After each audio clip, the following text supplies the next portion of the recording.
এই অলি, একদম মিথ্যে কথা বলবি না বলে দিলাম। তোকে লোকটা মেসেজ দেওয়ার কথা বলছিল, তাই তো? তুই নিজে কিছু বলিসনি।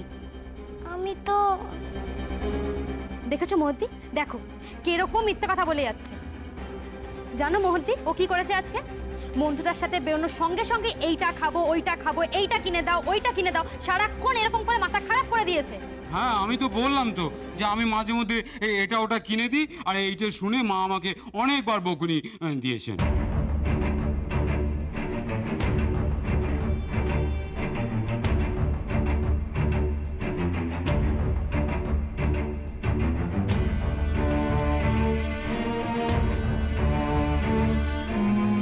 তাহলে কি আমার আশঙ্কাটাই সত্যি হতে চলেছে?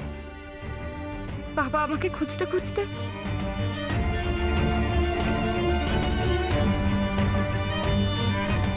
মোহর, তোমার মুখটা এরকম শুকনো শুকনো লাগছে কেন? তোমার কি কিছু শরীর খারাপ হচ্ছে? না না দিদি, কিছু হয়নি। আসলে সারাদিন বাইরে বাইরে ছিলাম তো, তাই রোদে মাথাটা ধরে গেছে। তাহলে তুমি এখানে দাঁড়িয়ে থেকো না, তুমি ভেতরে যাও, কারণ তোমাকে খুব টায়ার্ড দেখাচ্ছে। এই কি বললি তুই? হ্যাঁ, অনুষ্কা শর্মাকে মেসেজ করার কথা বলেছে? হ্যাঁ, প্রিয়াঙ্কা চোপড়াকে বলেছে? এত লোক, এত এত লোক হয়ে গেছে, এত লোক হয়ে গেছে। হ্যাঁ হ্যাঁ, লোকটা তোকে দেখেছিল না? তুই বানি বানি সমিত কথা বলছিস? বল বল। ছাড়ো না বাবা, মেরেছে তো, শাসন তো করেছো। তুই আয় তো আমার সঙ্গে, আয় আমার সঙ্গে, আয় আমার সঙ্গে, আয় তো। হ্যাঁ, তুমি বলো মন্টুদা, আমি কখনোই নামটা বললাম? আবার তেরে আসছে। মন্টুদা, তুমি কিছু বলবে না বলে দিলাম। এই মিলি, তুমি বোধহয় ওকে এত বকছো দেখো ও কনফিউজড হয়ে গেছে। বলছি, তোমাকে কি ওই লোকটা শুধু প্রিয়াঙ্কা চোপড়া আর দীপিকা পাডুকোনকেই মেসেজ পাঠাতে বলেছে, নাকি সোনম কাপুর, আলিয়া ভাট এদেরও বলেছে? কি বৌমনি, তুমি ওকে এরকম ভাবে মাথায় চড়িও না, ও এমনিতেই কিন্তু প্রচন্ড। ঠিক আছে মিলি, তুমি ওকে আর বকো না। তুমি একটা কাজ করো, তুমি ওকে নিয়ে এখন উপরে যাও। কেমন? যাও অলি, যাও। আমা তুই আয় তো মা, তুই আয় আমার সঙ্গে, আয় তোমা, সবাই মিলে জানো কি করছে বাবা। হ্যাঁ, চল তোমা, চল তোমা, চল তোমা। মোহর, তোমাকে কি মাথা ধরা ট্যাবলেটটা এনে দেবো?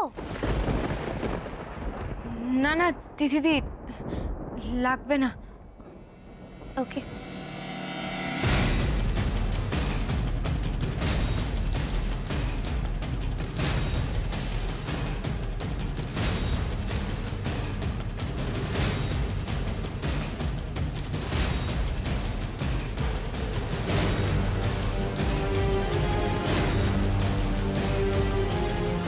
অলির ঘটনাটা কি কাকতালীয়, নাকি সত্যি সত্যি কি ওকে দিয়ে প্রিয়াঙ্কা মানে মানে আমাকেই কোনো মেসেজ দিতে চাইছিল? তার মানে এই ঠিকানাটা সে জানে, আমি যে এই বাড়িতেই আছি সেটা।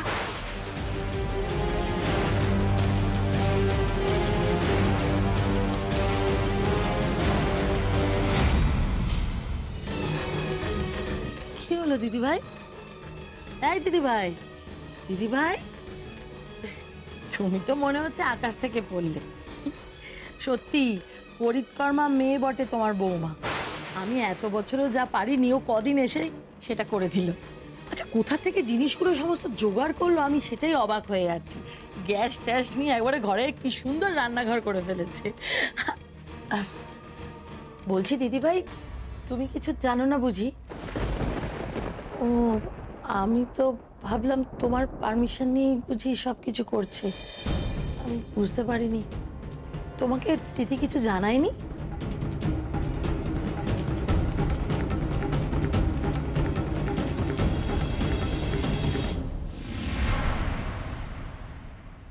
কি হলো ঠাম্মি, তুমি চুপ করে আছো যে?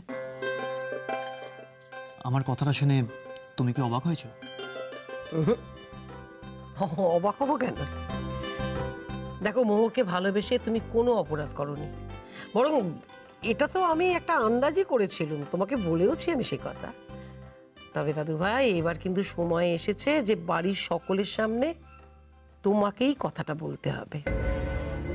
হ্যাঁ ঠাম্মি, বলবো তো নিশ্চয়ই, সবার সামনেই বলবো।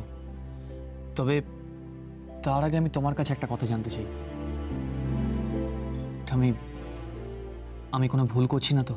না না, আমি মোহরকে দেখে নিয়েছি, একদম খাঁটি মোহর। ওর মতো মেয়েকে যে বিয়ে করবে সে একদম ভাগ্যবান। কিন্তু ঠাম্মি, তোমাকে এই কথাটা আগে জানাবার পেছনে আমার আরেকটা কারণও আছে।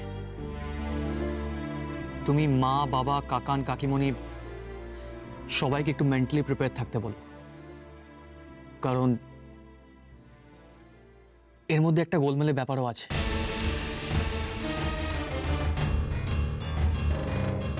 গোলমেলে ব্যাপার? হ্যাঁ, মোহরের বাবার সঙ্গে ওর খুব একটা বনিবনা নেই, তাই ওর বিয়েতে ওর বাবার কোনো ভূমিকা থাকবে না। না না, তা কি করে হয়? বড়দের আশীর্বাদ ছাড়া কখনো বিয়ে হয়? বিশেষ করে ভেবে দেখো একবার যে বাবাকেই তো কন্যাদান করতে হবে। কিন্তু ঠাম্মি, মোহর যদি ওর বাবার ইনভলভমেন্ট না চায় তাহলে? না দাদু ভাই, সেটা খুব দৃষ্টিকটু হবে। আমাদের তরফ থেকে আমরা ওনাকে জানাবো, তারপরে আসা না আসাটা ওনার ব্যাপার। লক্ষ্মী সোনা, এই কথাটা না তুমি মোহরকে বুঝিয়ে বলো। কেন ঠাম্মি? আচ্ছা, মোহর তো প্রাপ্তবয়স্ক। দেখো, ও যদি ওর বাবার সঙ্গে কোনো রকম সম্পর্ক না রাখতে চায় তাহলে কি আমরা ওর এই ডিসিশনটাকে সম্মান জানাতে পারি না? দেখো দাদু ভাই, তুমি খুব ভালো রকমই জানো যে আমি মানে ওই বস্তা পচা ধ্যান ধারণা নিয়ে বাঁচতে চাই না। আমি ভীষণভাবে আজকের দিনটায় বাঁচতে চাই, কিন্তু আধুনিক হওয়ার অর্থ তো ওই সংস্কার থেকে, মূল্যবোধ থেকে নিজেকে বিচ্ছিন্ন করে ফেলা নয়।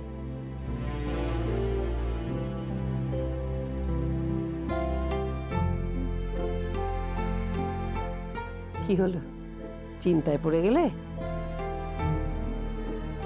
দাদু ভাই, নিজের রক্তের সম্পর্কে কেউ যখন এই পৃথিবীতে আসবে তখন তুমি আমার কথাগুলোর মানে বুঝতে পারবে। দেখো দাদু ভাই, তুমি যখন একটা সামান্য জিনিস কেনো, ধরো জুতো কিংবা জামা, এই সমস্ত কিনে এনেও চিৎকার করে বাবা মাকে বলো যে দেখো তো মা, দেখো তো বাবা, জিনিসটা আমি কিনে এনেছি, এটা কি আমাকে মানাবে? তখন ওদের মুখখানা কিরকম উজ্জ্বল হয়ে ওঠে।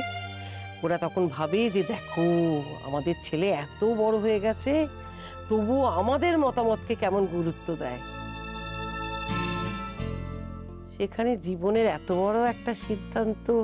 ঠাম্মি, তোমার কথা আমি অস্বীকার করছি না, কিন্তু সব সম্পর্কগুলোর সংজ্ঞা সবার কাছে তো সমান হয় না, তাই না?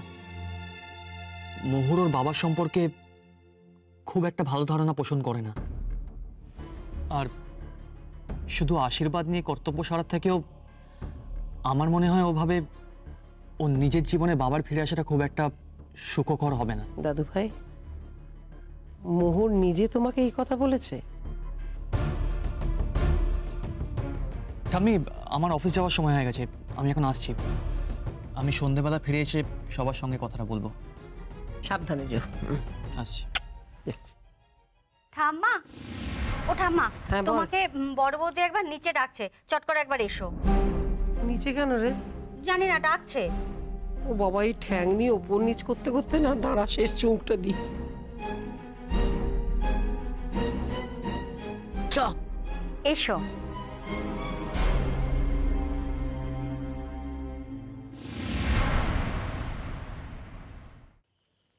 কি হলো? আমার ঘড়িটা